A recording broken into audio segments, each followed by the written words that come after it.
세상에 떠도는 기묘한 괴담들. 첫 번째 이야기. 경상북도 상주의 시골집에서 실제로 겪었던 실화괴담. 이야기는 지금으로부터 거의 40년 전으로 거슬러 올라갑니다. 그때 저희 집은 서울에 살다가 아버지의 사업 부도로 인해 아버지께서 운영하시던 가구 공장과 기타 재산, 그리고 우리 가족의 유일한 부동산이었던 집까지 팔아 빚 잔치를 하고는 아버지께선 남의 공장의 공장장으로 취직을 하셨고 방 한 칸 마련할 돈조차 없었던 어머니와 저, 그리고 2살 터울인 제 동생은 경북 상주에 있던 외가집에 얹혀 살 수밖에 없었습니다. 아버지는 명절이나 연휴 때 간혹 시간을 내어 우리 가족을 보러 오셨고, 그 외에는 공장에 딸린 작은 집에서 다른 공장 식구들과 합숙을 하며 생활하셨죠. 집에 오셔서도 외할아버지와 외할머니께 죄송해하시며 고개도 제대로 못 들곤 하루 겨우 묵으시고 얼마간의 돈이 든 봉투를 할머니와 어머니께 쥐어드리고 도망치듯 떠나셨죠. 아버지가 떠나시면 외할아버지는 담배만 태우셨고 외할머니의 긴 한숨이 이어졌습니다. 어머니는 우리가 볼 새도 없어 서둘러 부엌으로 가셔서 부뚜막 구석에 쭈그리고 앉으셔서 소리 없이 우셨습니다. 전 어린 나이에도 어머니께 말 걸면 안 되겠구나 하고 마루에 나와 시무룩하게 앉아 괜히 발로 맨 땅을 차며 앉아 있었습니다. 그러다 상주 할머니가 오셔서 대문에 서서 손짓으로 제게 어서 나오라는 동작을 취하셨고 시무룩하게 고개 숙이고 나오는 제 손을 꼭 잡으시곤 바로 옆집인 할머니네 집으로 데리고 가셔서 떡과 약과 사탕이나 홍시 등의 주전부리를 주셨습니다. 그렇게 전 만난 간식을 먹으며 애답게 금방 기분이 좋아져 기운을 차리곤 했습니다. 상주 할머니는 저와 아무런 혈연이 없는 분이셨습니다. 그러나 제겐 혈연 이상인 분이시기도 하셨죠. 할머니는 살아생전에 절 보시곤 너와 나는 아주 많은 인연으로 얽혀있는 사이이다고 종종 말씀하셨는데 의미를 여쭈면 항상 뜻 모를 미소로만 화답하셨습니다. 할머니를 처음 뵌 것은 우리 가족이 상주 외가댁에 더부살이를 하려고 용달 트럭에 간단한 짐을 싣고 가던 첫날이었습니다. 대부분의 세간살이는 아버지가 다니시는 공장 창고 안 귀퉁이를 빌려 쌓아놓고는 정말 필요한 짐만 가지곤 외가집으로 향했습니다. 외가집에 몇 번 가보긴 했지만 그때는 저도 너무 어릴 때라 딱히 기억나는 건 없고 그때 기억이 외갓집에 관한 최초의 기억이었습니다.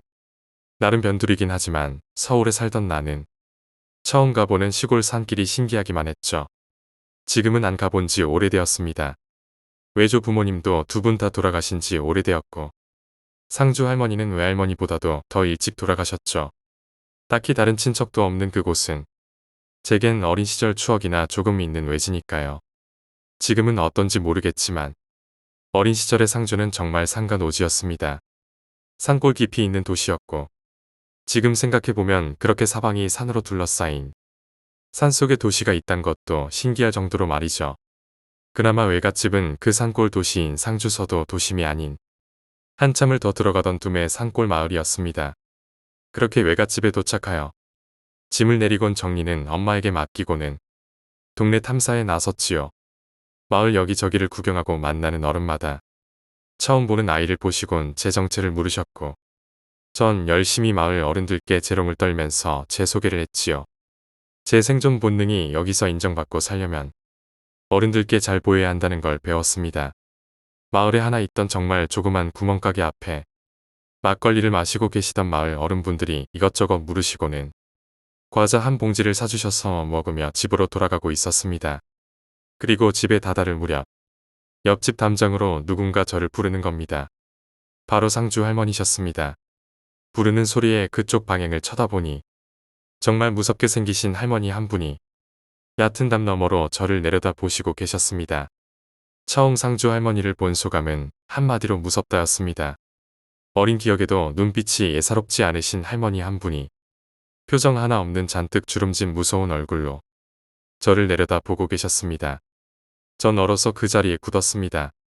잠시 절 쳐다보시던 할머니는 언제 내가 그리 무서운 표정을 지었냐는 듯 주름진 얼굴 한가득 환하게 웃음을 머금으시곤 네가 옆집 손자구나 라고 하셨습니다. 얼결에 인사를 하는 저에게 할머니는 네 얘기를 너희 할머니한테 많이 들었다시며 시골로 와서 불편하고 고생이 많겠구나 하시면서 심심하면 만난 거 많이 줄 테니 할미한테 자주 놀러 오라 하셨죠. 어린 마음에 보기보다 안 무서운 좋은 할머니라고 생각을 하곤 인사를 드리고 집으로 들어갔습니다. 그리고 그날 저녁 외조 부모님과 엄마와 둘러앉아 저녁을 먹을 때 할머니 얘기를 했어요. 옆집 할머니를 봤어. 처음엔 굉장히 무서웠는데 지금은 안 무섭다고. 친해졌다면서 아이답게 얘기하니 외할머니와 엄마는 살짝 놀라시며 별일이네 라고 하셨습니다. 나중에 알고 보니 상주 할머니는 동네에서도 소문난 호랑이 할머니였죠. 저도 살면서 여러 차례 목격했지만 몇 안 되는 동네 꼬마들은 할머니 집을 빙 둘러 피해가기 바빴고 할머니의 호통에 눈물과 콧물을 쏙 빼는 이가 한두 명이 아니었습니다. 아이들뿐만 아니라 어른들도 감히 할머니께 맞서는 이가 없었지요. 조금이라도 이치에 거슬리거나 불의를 보시면 남녀노소 가릴 것 없이 거침없이 호통으로 이어졌고 그 동네에서 상주 할머니와 잘 지내시는 분은 우리 외할머니뿐이셨답니다. 상주 할머니나 우리 외조 부모님도 그 동네 토박이가 아니셨습니다. 상주 내에서 제법 사셨던 외가는 어머니의 큰 오빠인 큰 외삼촌이 결혼하실 때 집을 파시고는 그 돈으로 큰 외삼촌 집을 사주셨고 큰 도시에 살던 외삼촌이 같이 사시자 했으나 고향 땅을 떠나기 싫으시다고 남은 얼마간의 돈으로 그때 사셨던 두매 산골집을 매입하시고 얼마간의 땅도 구입하시곤 자급자족하며 사셨습니다. 상주 할머니는 외가집과 우연히 비슷한 시기에 그 마을로 흘러 들어오셔서 외가집의 옆집을 구매하시고 자리를 잡으신 거죠. 그게 우리 엄마가 여중생일 때였다고 하더군요. 상주 할머니는 포항인가 어느 바닷가가 고향이라고 하셨는데 어찌다 버리고 상주까지 흘러 들어오신 건지 그 자세한 내막은 몰라요. 다만 할머니는 단신으로 그 마을로 들어오셔서 젊으셨을 땐 농사도 좀 지으시곤 하셨다는데 제가 갔던 무렵엔 나이가 많이 드셔서 농사는 남에게 맡기시고 할머니는 겨우 조그만 텃밭 정도만 가꾸셨죠. 그 정도만 해도 혼자 먹고 사시기에는 충분하셨겠지요. 상주 할머니께도 가족이 있다곤 얘기를 들었는데 제가 그곳에 사는 동안 누군가 찾아온 적은 한 번도 없었어요. 간혹 중년 부인들이 찾아오곤 하였었는데 그분들이 무녀라는 건 나중에 알게 되었죠. 나중에 어머니께 커서 듣기론 자식들도 있으셨는데 할머니 성격이 너무 강하시어 사사건건 자식들과 마찰이 나서 거의 의절하고 사는 거라더군요. 그렇게 비슷한 시기에 바로 옆집 이웃 사촌이 되신 외할머니랑 상주 할머니는 곧 베프가 되셨어요. 아시다시피 우리나라 시골이 좀 남을 꺼려 하잖아요. 이사를 오신 두 분은 마을의 다른 어른들과 아직 서먹서먹하시고 특히 상주 할머니 성격상 남과 친해지기 쉽지 않으셨을 거니 서로 의지가 되셨겠죠. 그렇게 이어진 인연은 상주 할머니가 돌아가시는 날까지 지속되고 돌아가시고도 한참 동안 제게 특별한 인연이 되어주셨죠. 그 마을로 처음 이사간 게 우리 어머니가 중학생 때였다던데 거기서 학교를 다니시려면 정말 고생하셨을 듯하네요. 아무튼 저희 어머니도 예외가 아니어서 고등학교 졸업하고 상주를 떠나실 때까지 상주 할머니께 엄청 야단을 많이 맞으셨다며 간혹 추억에 잠기실 땐 그 호랑이 아줌마라고 하시며 치르러 가셨더군요. 그래도 할머니가 무척 든든하고 고마웠다고 해요. 어머니는 고등학교 졸업하실 때까지 통학을 하셨는데 고등학생이 되시고 나서는 일부러 일을 만드셔서 느낌이 좋지 않으신 날엔 어김없이 어머니를 데리러 학교까지 찾아오셨답니다. 그럼 그날은 어김없이 안 좋은 일이 생길 뻔한 날이었다고 해요. 시골이고 어두운 곳도 많고 그러다 보니 꼭 그런 곳에 서식하는 동네 양아치나 불량배들이 있잖아요. 괜히 여자들 지나가면 시비 걸고 그러는 애들 말입니다. 우리 어머니도 그런 놈들에게 시비 걸릴 뻔한 적이 몇 번 있었는데 할머니 호통 한 번에 고양이 앞에 쥐처럼 꽁무니를 뺐다고 합니다. 상주 할머니는 우리 외할머니보다 5살 위였다고 하시는데 두 분 이야기하는 걸 들으면 아주 친한 동무라고 느껴졌었어요. 상주 할머니가 돌아가신 후 저희 외할머니도 몇 해 후에 돌아가셨는데 돌아가실 때까지 상주 할머니를 항상 그리워하시더군요. 그렇게 그 마을에서 외갓집에서 살게 되고는 이상하게 그 할머니와 친하게 되었어요. 물론 제가 사람을 안 가리고 잘 사귀기도 하지만 할머니께서 절 엄청 챙기고 귀여워해 주셨거든요. 항상 할머니 집엔 뭔가 맛난 간식이 있었고 할머니는 그걸 챙겨주시고 제가 먹는 걸 참 기뻐하셨어요. 전 할머니가 제게 화내시는 모습을 한 번도 본 적이 없었고 항상 얼굴 가득 주름진 한바구음만 기억이 나요. 제가 어린애라 그런 거 아니냐 하실지 모르지만 그건 아니었어요. 동네 애들에게 대하는 것도 그러셨고 제 동생은 저랑 2살 터울이고 그땐 더 귀여웠을 나이였는데도 별로 예뻐하시지 않으셨죠. 그렇게 몇 개월 친분을 쌓고는 드디어 본격적으로 할머니랑 같이 다니게 됩니다. 마실이라고 하나요? 어디 나들이 가시는 걸 무척 즐기셨던 할머니는 시내장에 가실 때 본격적으로 절 데리고 다니기 시작하셨어요. 그렇게 장 구경을 간 날 공교롭게도 구석에서는 꽹가리 소리가 나며 굿이 벌어지고 있었죠. 어떤 집에서 굿을 했나봐요. 어린 저는 처음 보는 구경거리라 신이 나서 구경 가자고 할머니 손을 막 잡아 끌었는데 할머니가 단호한 목소리로 안 되라고 하시더군요. 심통이 난 저는 입에 바람을 잔뜩 집어넣고 왜 안 되느냐고 했는데 할머니가 그러시더군요. 할머니가 거기 가면 저 사람이 다친다고 말이죠. 그때 한창 무당이 신명에 올라 시퍼르게 날이 서 있는 큰 칼 위에 있었거든요. 그게 작두타는 것인지는 나중에 커서 알게 되었지만 굿판 근처도 안 가시곤 제 손을 잡고 빙 둘러 가시던 거였어요. 제가 시무룩하게 따라가자 할머니는 그게 안 되어 보이셨던지 배 안 고프냐며 우리 만난 거 먹으러 갈까 하시는 거였어요. 애들에게 뭐가 있어요. 그저 재미있는 구경과 만난 것만 있으면 세상에서 제일 행복한 게 어린이지요. 한창 먹고 에너지 넘치는 아이인데 배가 고팠지만 망설였어요. 어머니께 단단히 교육받고 나왔거든요. 할머니 돈 없으니까 장에 가서 뭐 사달라고 떼쓰면 안 된다고 말이죠. 돈 보내주는 자식도 특별한 수입원도 없으신데 할머니가 쌈지돈이 있으면 얼마나 있으셨겠어요. 제가 쭈삣쭈삣하자 할머니는 왜? 할미 돈 없을까? 라고 하셨고 전 조심히 고개를 끄덕였어요. 할머니께선 웃으시더니 제 머리를 쓰다듬어 주시고 고기랑 밥 먹자 라고 하시며 제 손을 잡고는 어디로 가셨고 전 고기라는 말에 정신이 혼미해졌습니다. 얼마쯤 가서 몇 개의 골목을 거치고는 어느 집 대문 앞에 이르렀어요. 그곳은 다른 집과는 달리 이상한 깃발도 꼽혀 있고 절에서 쓰는 등도 달려있던 그런 집이었죠. 그 집 앞에 도착했는데 할머니가 분명 부르시지도 않고 초인종도 누르지 않았는데 안에서 사람이 급하게 나오는 소리가 들렸습니다. 그리고 급하게 문을 열고는 깊숙이 허리 숙여 인사를 하시더군요. 전 어린 마음에도 참 신기했어요. 어떻게 알고 나왔지? 하고요. 할머니는 인사하는 아주머니를 본 척 만척하시고 흡사 자기 집 들어가시듯 자연스럽게 그 집 안으로 들어가셨어요. 그리고는 밥 좀 차려봐. 애기 먹을 거니 신경 써서 이것저것 좀 차려오게 하시는 거였죠. 너무나 자연스럽게 아랫사람 부리듯 하셨고 아주머니는 당연하다는 듯 공손히 대답하시고는 우리를 안방으로 안내하셨어요. 그리고 얼마의 시간이 지나고는 정말 푸짐한 밥상이 들어왔어요. 그리고는 아주머니는 같이 밥을 드시지 않고 할머니 옆에 앉아 사극을 보면 중전 마마나 대비 마마에게 하듯 반찬도 올려드리는 등 수발을 들어주시더군요. 그러거나 말거나 전 오랜만에 보는 고기 반찬에 온통 신경이 팔려 있었어요. 집에선 매일 된장찌개나 두부찌개, 김치랑 나물 몇 가지와 간혹 계란 후라이 하나 먹다가 집에서 먹던 반찬의 3배는 되는 것 같아서 거기다 고기도 소고기랑 닭고기까지 있는 완벽한 밥상에 이성의 끈을 놓아버렸죠. 전 천천히 꼭꼭 씹어 먹으라 할머니 말씀은 콧등으로 듣고 열심히 고기를 흡입하고 있는데 간간히 할머니랑 아주머니가 나누는 얘기들이 들렸어요.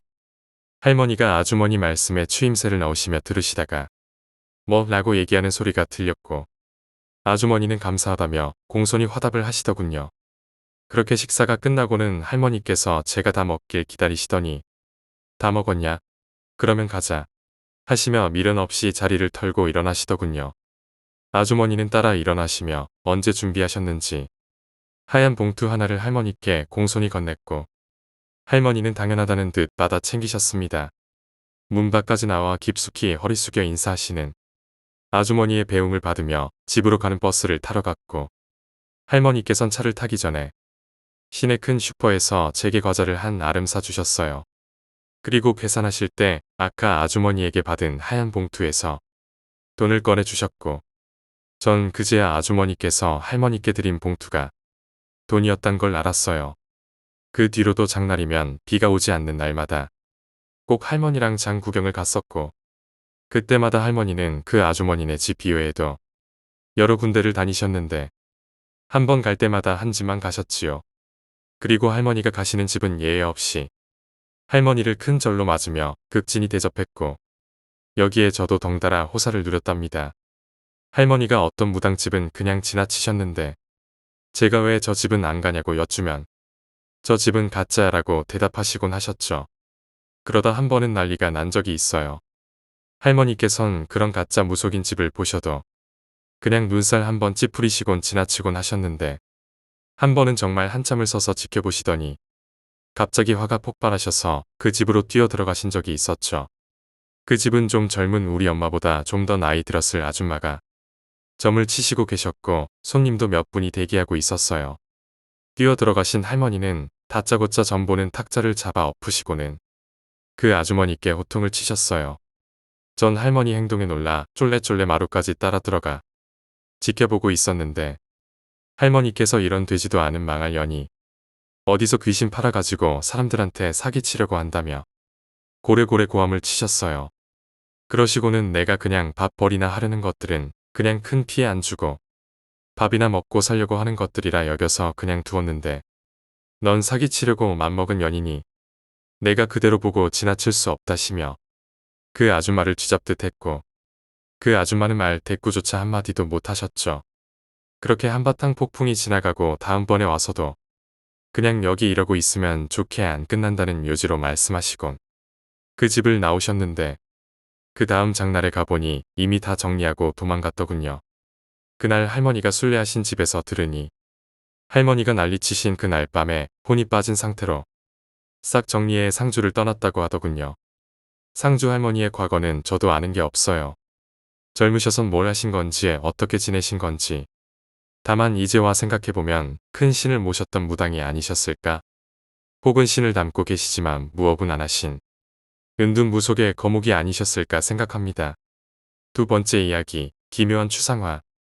대학생 때 반년 정도 사귀던 여자친구가 있었다. 1살 연상의 미대생이었다. 아르바이트 하다가 알게 된 사람이었는데 언뜻 보기에는 그냥 지극히 평범한 여대생이다. 그러나 그녀가 그리는 그림은 그렇지가 않았다. 전위적이라고 해야 할까? 나는 그림 같은 것에 정통하지 않아서 전위적이라는 표현이 맞는 건지는 잘 모르겠지만 그녀의 그림은 하나같이 몸의 어느 한 일부가 거대한 사람이었다. 그룹 전시회에 출품했던 작품도 그랬고, 그녀가 보여준 스케치북에 가득 담겨 있던 그림도 그랬다. 예를 들어보자면 그녀가 반나의 외국인이 정면을 응시하는 그림을 그린 적이 있다. 그림 속 외국인은 왼쪽 눈이 비대하게 커서 얼굴의 반 이상을 차지할 뿐만 아니라 얼굴 바깥까지 튀어나와 있었다. 발가락만 거대한 사람을 그린 적도 있다. 부위는 천차만별이었다. 그녀의 화풍은 사실적이라기보다는 추상적이었지만 그래도 그녀의 그림을 보면 구역질이 날 때가 많았다.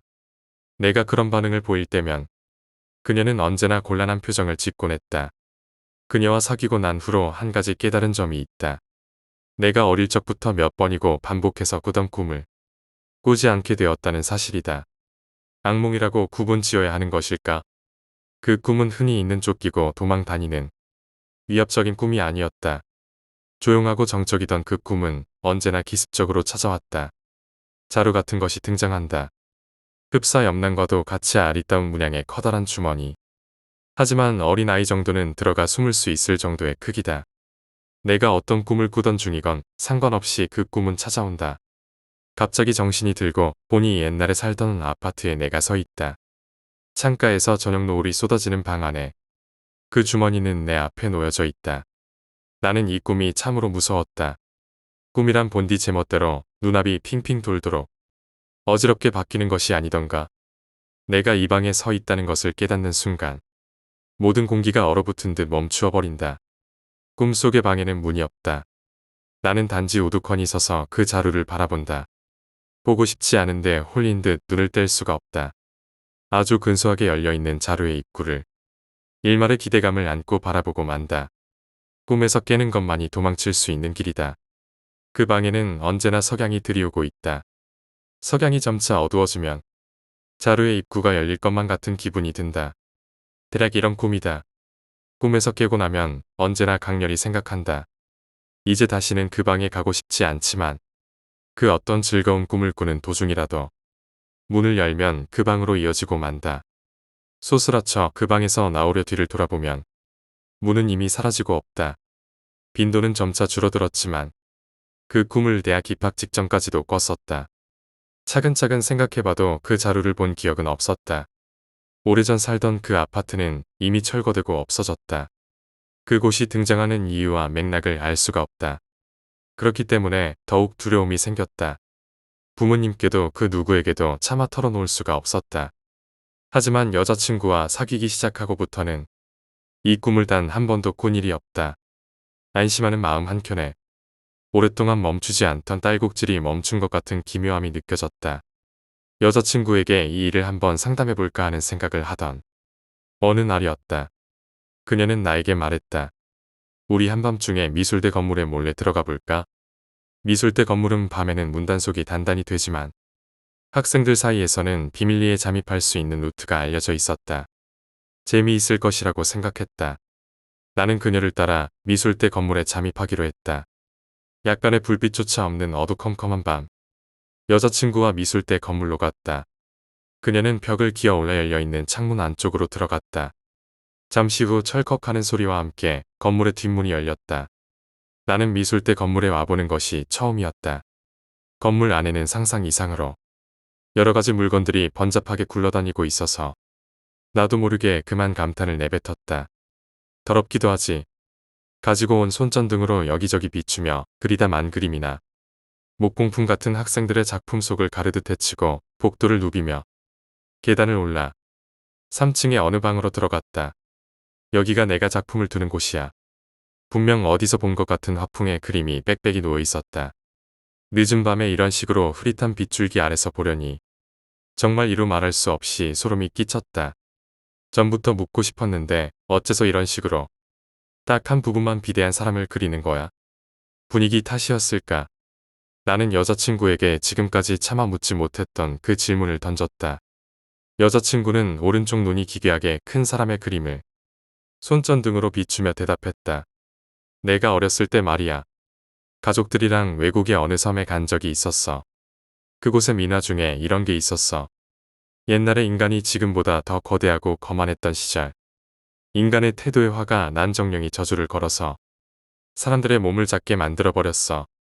하지만 인정이라도 베푼 것인지 몸의 한 부분에는 저주를 걸지 않고 그대로 두었어. 사람들은 점점 거대한 손이나 귀가 징그럽다고 생각하기 시작했지. 그래서 정령에게 빌었어. 나머지 몸도 작아지도록 저주를 걸어주세요라고 말이야. 나는 무심결에 그림을 응시했다. 그러니까 말이야. 이건 저주에 걸려 작아진 거인들이야. 이 남자는 커다란 오른쪽 눈으로만 진실된 세상을 볼 수 있어. 하지만 평범하게 살아가기에 그 눈은 오히려 짐이 되었지. 그래서 인간들은 스스로 어리석고 왜소한 생물이 되기를 선택했다는 그런 민화였어. 정말 흥미로운 이야기라고 생각했거든. 조근조근 이야기하는 그녀의 얼굴은 희미하게 어두워져 있었다. 나 말이야. 안 믿어줄지도 모르지만 정말로 봤어. 그 섬의 한 구석에서 그 그림처럼 생긴 사람을 가족들 중에 나만 봤어. 집에 돌아오고 나서도 봤지. 우리 주변에 있더라고. 더 이상 이런 거 안 보였으면 좋겠다고 생각했어. 하지만 내 눈에는 계속 보였어. 그래서 눈에 보이지 않는 귀신을 퇴치하는 방법을 찾아다녔지. 귀신의 시인 사람이 질문을 하면서 돌에 표시된 점선을 이으면 그 귀신의 정체가 드러나서 돌에 갇히고 말대. 그래서 나도 이런 그림들을 그렸어. 그랬더니 안 보이더라고. 몸의 일부만 거대한 사람들이 말이야. 하지만 그때부터 여러 불가사의한 것들이 눈에 보이기 시작했어. 어쨌든 나는 그런 것들을 보고 싶지 않았는데. 근데 있잖아. 이거 꼭 그 민화의 내용 같지 않아? 평범한 생활을 하고 싶어서 진실일지도 모르는 힘을 버리는 거야. 더 이상 눈에 보이는 것들을 전부 그림으로 그리지 않아. 이제는 보고도 못 본 척 할 뿐이야. 그래도 신체의 일부가 큰 사람들을 계속 그리는 건 그냥 정말로 흥미로운 주제라고 생각했기 때문이었지. 그러고 보니 그녀의 그림 속에 등장하는 사람들은 대부분 백인이었다. 바보 같은 이야기라고 생각해. 그녀는 평상시처럼 곤란한 듯한 표정으로 나에게 물었다. 확실히 믿을 수 없는 이야기다. 황당하기까지 하다. 하지만 그녀가 이야기를 듣던 도중에 내 눈에 들어온 그림이 있었다. 그녀의 등 뒤에 있는 선반에 꽂혀 있는 그림들 중 가장 안쪽에 있던 그림. 그 그림에는 항상 내 꿈에 나오던 그 자루가 그려져 있었다. 세 번째 이야기, 호텔 괴담. 과거 호텔에서 근무하던 시절 101호실에서 뭔가 나온다는 이야기를 선배에게 들었습니다. 당시에는 국영으로 운영되고 있었기에 딱히 영업에 큰 신경을 쓰지 않던 터였습니다. 그랬기에 그 방은 평소 야근 담당자를 위한 수면실로 사용되고 있었습니다. 그래도 성수기가 오면 1년에 몇 번쯤은 손님이 묵게 됩니다. 하지만 언제나 한밤이 되기 전에 방을 바꿔달라고 요청하거나 다른 방이 없으면 아예 퇴실해버리곤 했습니다. 그 방에 묵는 손님들은 방에서 뭔가 나왔다는 이야기를 하거나 겁에 질려 도망치기도 했습니다. 그러는 사이 수면실을 이용하던 직원들의 건강이 나빠지는 일이 일어나기 시작했습니다. 야근이 있는 데다가 체크인부터 체크아웃까지 긴 시간 동안 긴장해야만 하니 몸이 나빠지기 쉬운 환경이긴 하겠지만 내 눈앞에서 쓰러져 죽은 동료만 2명이었습니다. 사인은 각각 뇌경색과 심근경색이었습니다. 40대인데 말기 암으로 세상을 떠난 이도 있었고 원인은 듣지 못했지만 갑작스레 세상을 떠난 이도 있었습니다. 그러는 사이 호텔의 민영화 전환이 결정되었고 직원들도 일단 호텔을 떠나게 되었습니다. 호텔은 벽지를 새로 갈고 욕실도 전체적으로 교체하는 등 반년 정도 보수공사에 들어갔습니다. 방에 있는 짐들을 드러내고 조립형 침대는 해체했습니다. 그러던 중 101호실 침대판 뒤에서 부적 같은 게 나왔다고 합니다. 오래전에 액막이라도 한 걸까 싶었습니다. 그다지 효과는 없었나 보다 떼어낸 뒤 사무실에 두었습니다. 보수공사가 끝나고 민영기업 쪽으로 고용승계가 확정되었기에 오픈 준비를 하며 우리는 다시 그 부적을 찾았습니다. 다시 붙일까 싶었지만 다음날 영업 시작 전에 기도를 올릴 예정이었기에 신주가 오면 그걸 보여보기로 했습니다. 다음날에 기도의식을 마치고 부적을 보여주자 신주는 얼굴을 찌푸렸습니다. 무슨 문제라도 있는지 물어보니 이 부적은 검은 글씨로 보이지만 오래전에 피로 글씨를 쓴 것이라는 대답이 돌아왔습니다. 저희가 액막이는 하겠습니다만 원래부터 일하던 분들은 따로 액막이를 받는 게 좋을 것 같네요. 라고 신주는 말했습니다. 그렇게 호텔이 리뉴얼 오픈하고 얼마 지나 사이가 좋았던 옛 동료 아저씨가 놀러 왔습니다. 자네랑 같이 야근할 때 자네한테는 수면실 못 쓰게 했었던 거 기억나? 자네가 그 방에서 자면 항상 가위에 심하게 눌려서 복도까지 들릴 정도로 비명을 질렀으니까 말이야. 그러고 보니 수면실을 쓸 때 자주 침대에서 떨어지곤 했었습니다. 그것도 침대 옆이 아니라 발이 향하는 쪽으로 누가 발목을 잡아 끌기라도 한 것처럼. 호텔을 민영화한 뒤로는 기도 효과라도 본 것인지 방에 묵은 손님이 도망치거나 하는 일은 없었습니다. 하지만 오픈하고 1년도 되지 않아 심근경색으로 직원 1명이 죽었고 2명이 정신 이상이 와서 그만뒀습니다. 나도 심근경색이 일어나서 일은 그만뒀지만 그 이후에 눈의 시력이 조금씩 없어지고 있습니다. 네 번째 이야기, 지렁이. 어떤 섬에서 체육대회가 있던 날 밤에 할머니 한 분이 실종되어 섬의 모든 주민들이 수색에 나섰습니다. 사흘 동안 할머니를 필사적으로 찾았지만 찾을 수가 없었습니다.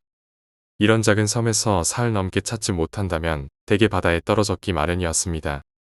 결국 수색은 일단 중지하게 되었습니다. 그런데 실종 일주일 만에 할머니가 발견됐습니다. 믿을 수 없는 이야기지만 길을 달리고 있다 문득 정신을 차려보니 밭에 할머니가 가만히 앉아 있더라고요. 발견한 사람이 할머니를 부르자 대답도 하고 정신도 말짱해 보였다고 합니다. 일단 주변 사람들을 불러 모아 병원에 할머니를 데려갔다고 합니다. 병원 가는 차 안에서 왜 그런데 앉아 계셨어요? 어디 가셨던 거예요? 하고 물어보니 할머니가 이런 이야기를 했다고 합니다. 체육대회가 끝나고 집에 돌아왔는데 본 적 없는 여자아이가 있었다고 합니다. 여자아이가 할머니에게 맛있는 걸 대접할 테니까 따라와 라고 하기에 얌전히 따라갔다고 합니다. 그리고 어떤 접시를 내왔는데 자세히 보니 지렁이가 스파게티처럼 담겨 있었다고 합니다. 그리고는 발견될 때까지 마땅한 기억이 없고 정신 차리니 그 밭에 앉아 있더라고요. 병원에 도착해서 검사하는 도중 할머니가 기분이 나쁘다며 토를 했습니다. 의사가 구토물을 살펴보니 대량의 지렁이가 얽혀 나와 있었다고 합니다. 5번째 이야기, 구포역 괴담. 제가 고등학교를 졸업하고 처음 맞이한 대학생 여름방학 때였습니다. 지방에서 학교 생활과 하숙 생활을 하고 있었기 때문에 근처에 알바 자리가 급했습니다. 대학생이다 보니 돈이 많이 궁했었거든요. 그래서 알게 된 게 역에서 일하는 아르바이트였습니다. 철도청에 정식으로 등록된 사원 같은 게 아니라 청소부터 역사에서 잠든 취객을 깨우는 일까지 아무튼 일이라고는 할 수 있는 잡다한 것까지 다 하는 일이었습니다.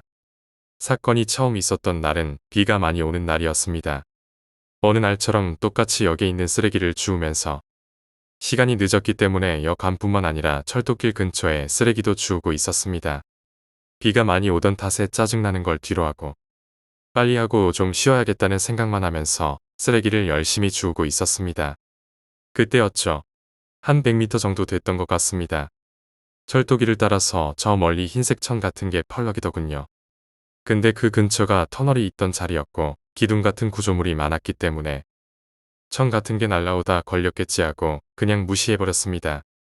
그런데 다음 날도 그 다음 날도 제가 나가서 밤에 청소를 할 때마다 그 흰색 천이 보였습니다.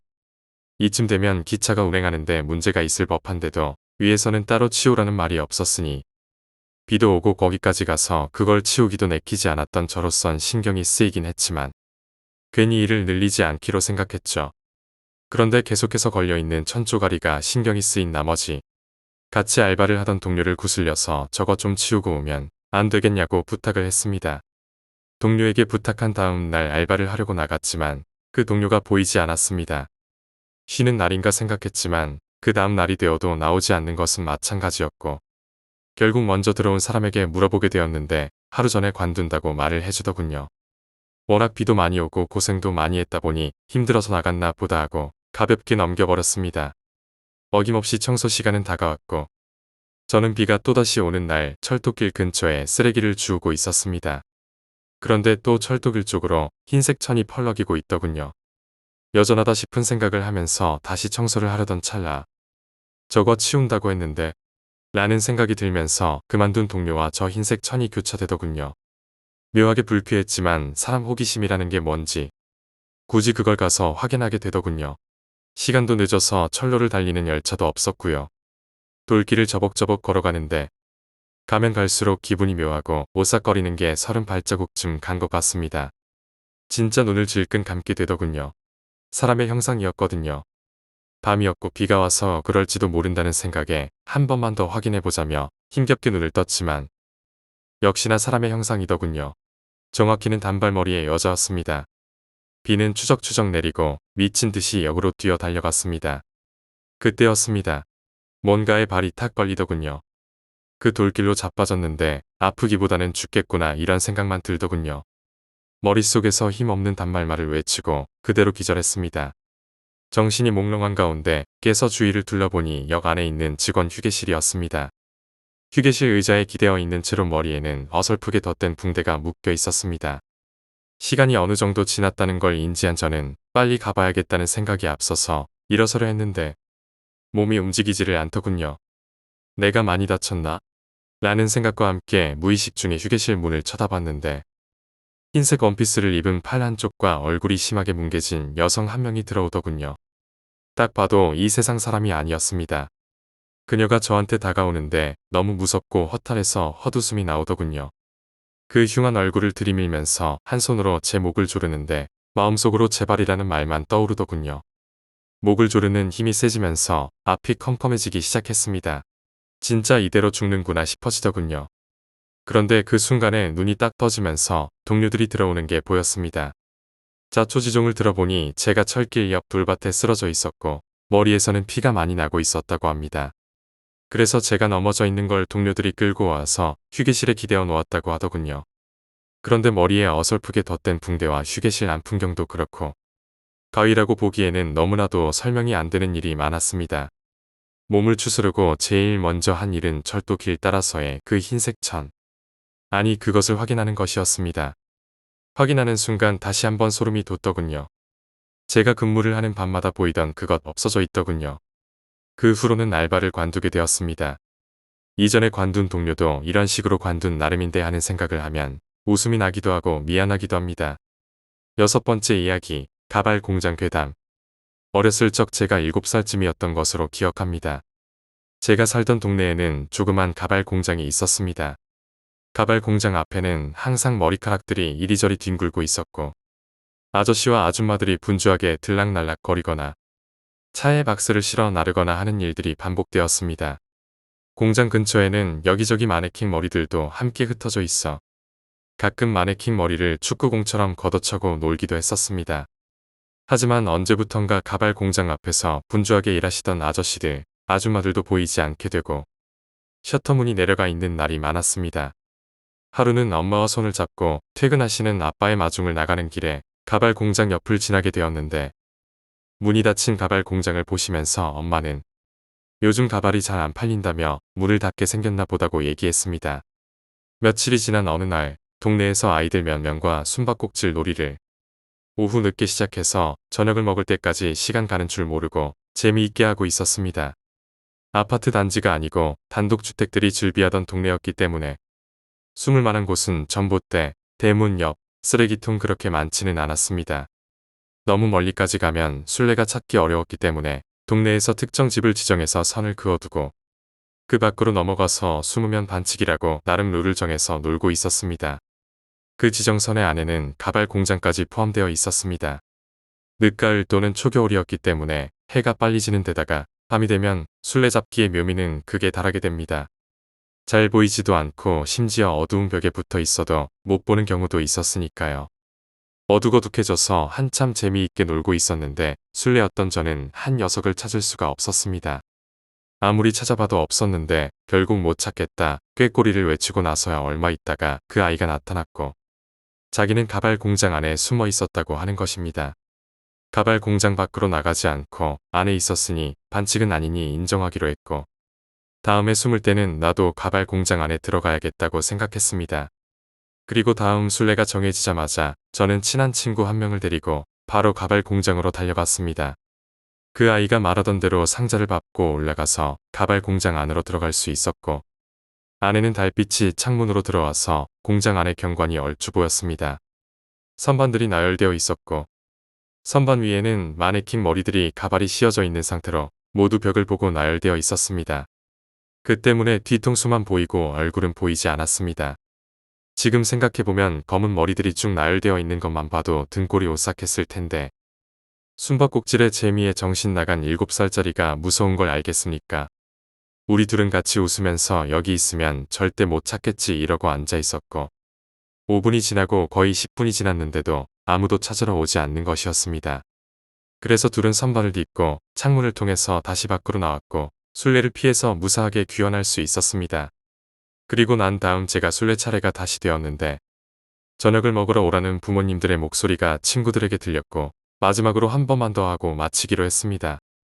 열을 세고 친구들을 찾으러 돌아다니면서 마지막 2명만이 남았을 때 저는 웃으면서 가발 공장으로 향했고 상자를 딛고 창문으로 얼굴을 들이밀며 거기 있는 거 다 아니까 나오라고 외쳤습니다. 그런데 안이 너무 조용해서 창문 안으로 들어갔고 아까와는 뭔가 다른 이질감을 느끼게 되었습니다. 아까와 다름없이 창문을 통해 달빛이 비추고 있었고 모두 벽 쪽을 보던 시커먼 마네킹 머리들 중 하나만이 제 쪽을 바라보고 있었습니다. 그 마네킹과 눈이 마주치는 순간 온몸이 전기에 감전된 듯 저려오면서 제 얼굴이 일그러지는 것 같았습니다. 왜냐하면 다른 마네킹들과는 다르게 그 마네킹만은 몸통이 있었기 때문입니다. 저는 놀라서 소리를 지르면서 울고불고 난리를 쳤는데 소리를 못 들은 건지 아무도 오지 않았고 저를 보고 있는 그 마네킹은 말없이 제자리에서 빙글빙글 돌면서 양옆으로 조금씩 움직이고 있었습니다. 혹시 전신 마네킹이 아닐까 용기를 내어 가까이 가서 보니 얼굴은 창백하고 눈에 초점이 풀려있는 어떤 아저씨였습니다. 아저씨는 선반 근처에 옆에 있는 기둥 위에 천장에 목이 매달려 있었고 그 때문에 처음 들어왔을 때는 다른 마네킹과 같이 뒤통수만 보이다가 줄 때문인지 돌면서 얼굴과 몸이 창문 쪽으로 돌아선 듯하였습니다. 그 광경에 정신적 쇼크를 받은 저는 눈물을 흘리고 울면서 창밖으로 나와 집으로 달려갔습니다. 그 일을 울면서 부모님께 말씀드렸고 심각성을 느끼신 부모님은 바로 경찰에 신고하셨습니다. 가발 공장을 다녀오신 아빠는 제가 많이 놀랐을까봐 저를 계속 위로해 주셨고 몇 달 동안 저는 그날의 악몽이 눈앞에 아른거려서 많이 괴로웠습니다.